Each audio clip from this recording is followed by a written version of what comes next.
जो मुज़ाकरात चल रहे हैं जिसके नतीजे के अंदर एक मखलूत हुकूमत सामने आएगी, इसकी क्या शक्ल होगी, इसी हवाले से हमने दावत दी है पाकिस्तान पीपल्स पार्टी के रहनुमा साबिक वज़ीर ख़ज़ाना जनाब सलीम मानवी वाला साहब। बहुत बहुत शुक्रिया सलीम साहब, आपने हमें ज्वाइन किया। अब बात यह है कि जो पावर शेयरिंग डील आप लोगों के दरमियान पाकिस्तान पीपल्स पार्टी और पाकिस्तान मुस्लिम लीग नून के दरमियान तश्कील दे पाएगी, उसके अंदर जो हमें हमारे ज़राए बता रहे हैं वो ये है कि पाकिस्तान पीपल्स पार्टी ने गवर्नर की पोस्ट मांगी है। सिंध के अंदर तो आपको मिलेगी, बलूचिस्तान में और पंजाब में भी, ये दुरुस्त है?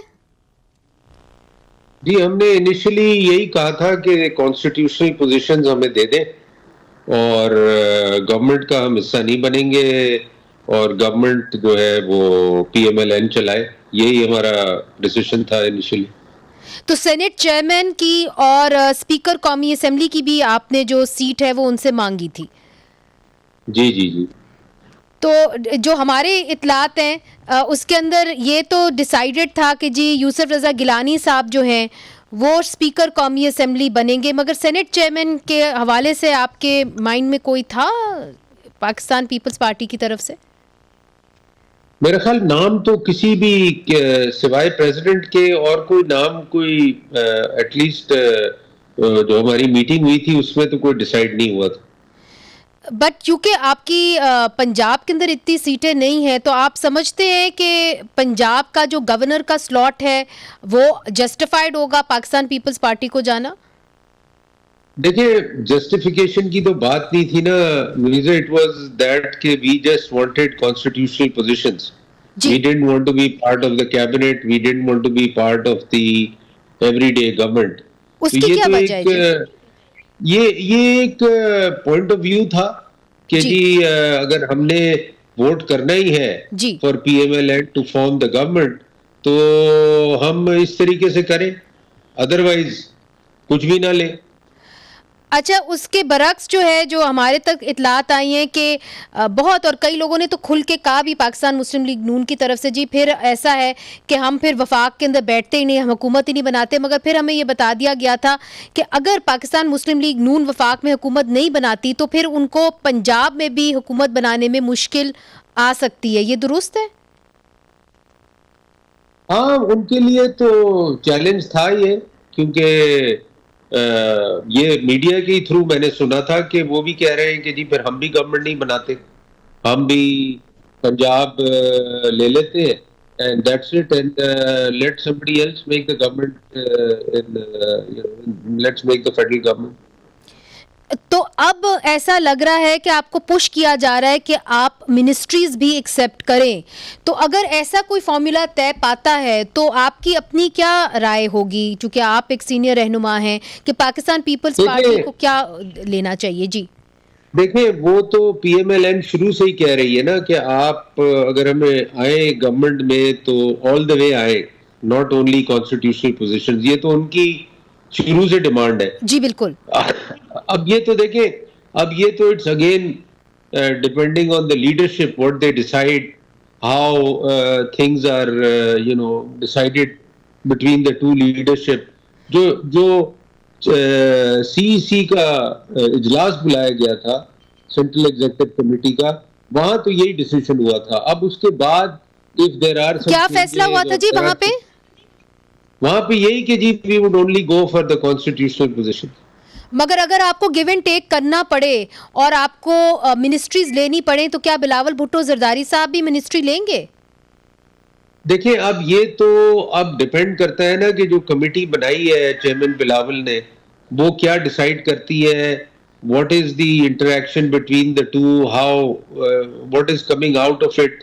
तो अब ये तो जी it all depend on the leadership now what they decide to do. और दूसरी तरफ हमने ये भी देखा है कि जी कंडेम किया गया केयर टेकर गवर्नमेंट को कि जी उन्होंने अच्छे तरीके से इंतखाबात नहीं कराए, इंटरनेट जो है वो उसकी बंदिश हो गई, फिर पाकिस्तान पीपल्स पार्टी ने उस हवाले से एक रिक्वेस्ट भी दायर की।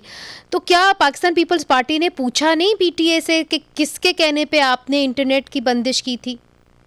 और आज भी आप देखें एक्स भी के ऊपर भी, आप तो ट्विटर देखते हैं मुझे पता है, तो उसके ऊपर भी बंदिश लगी हुई है।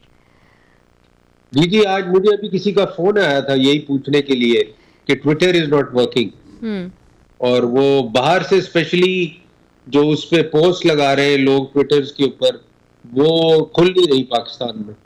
जी। तो आप पाकिस्तान पीपल्स पार्टी बल्कि दीगर जमातें इस पे बड़ी खामोश हैं, इंटरनेट की बंदिश के ऊपर भी और जो ब्लॉक हो रहे हैं। ये तो आई थिंक किसी को पता ही नहीं है, ये तो अभी दिस इज जस्ट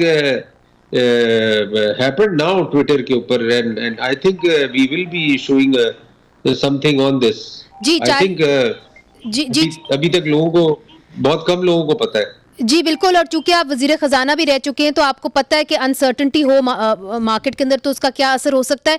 एक और बात सलीम मानवी वाला साहब, आज असद कैसर साहब ने कहा कि जी ये जाली वजीर आजम बनेगा जो भी होगा और जाली मैंडेट होगा। आपने अब तो अपने एक्सपीरियंस में देखा है कि जहाँ पे कमज़ोर हुकूमतें होती हैं तो धरनों का शिकार होती हैं। एक तरफ से मौलाना फजल रहमान आप लोगों से नाराज़ हैं, पीटीआई तो नाराज़ है ही, तो फिर कैसे आप इतनी स्ट्रॉन्ग ऑपोजिशन के साथ जो है मुकाबला कर सकेंगे? देखिए जी, अब ये तो आगे चल के पता चलेगा, but obviously it's a strong opposition. और मैं तो हमेशा इसमें बिलीव करता हूँ Muneeze, you know, if you are doing nothing wrong there is nothing to fear the opposition, but obviously challenges हैं, economic challenges are very serious जी, and which are going to be a big challenge for the new government, जी and that बिल्कुल। is why they wanted कि जी हमारे साथ totally participation होनी चाहिए। अगर नहीं होगी तो शायद हमारे लिए चीजें चलाना मुश्किल है।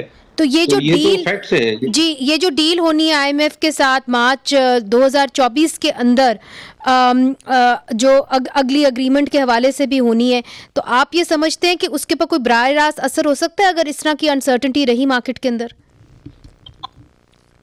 देखिए, गवर्नमेंट अगर स्ट्रांग है और गवर्नमेंट इज डिटर्मिन्ड, तो मुझे नहीं लगता कि उसमें कोई मसाइल पेश आएंगे।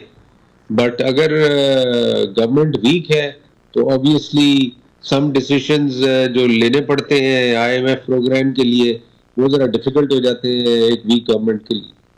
बहुत बहुत शुक्रिया। हमसे बात कर रहे थे सलीम मानवी वाला साहब, और मईशत के ऊपर भी बात की, जो सियासत चल रही है उसके ऊपर भी, और कहा बड़े वाज़े तौर के ऊपर कि पाकिस्तान पीपल्स पार्टी सिर्फ जो कॉन्स्टिट्यूशनल पोजीशंस है वो चाहती थी। अब जो अपोजिशन है वो क्या सोच रही है, पाकिस्तान तहरीक इंसाफ क्या सोच रही है,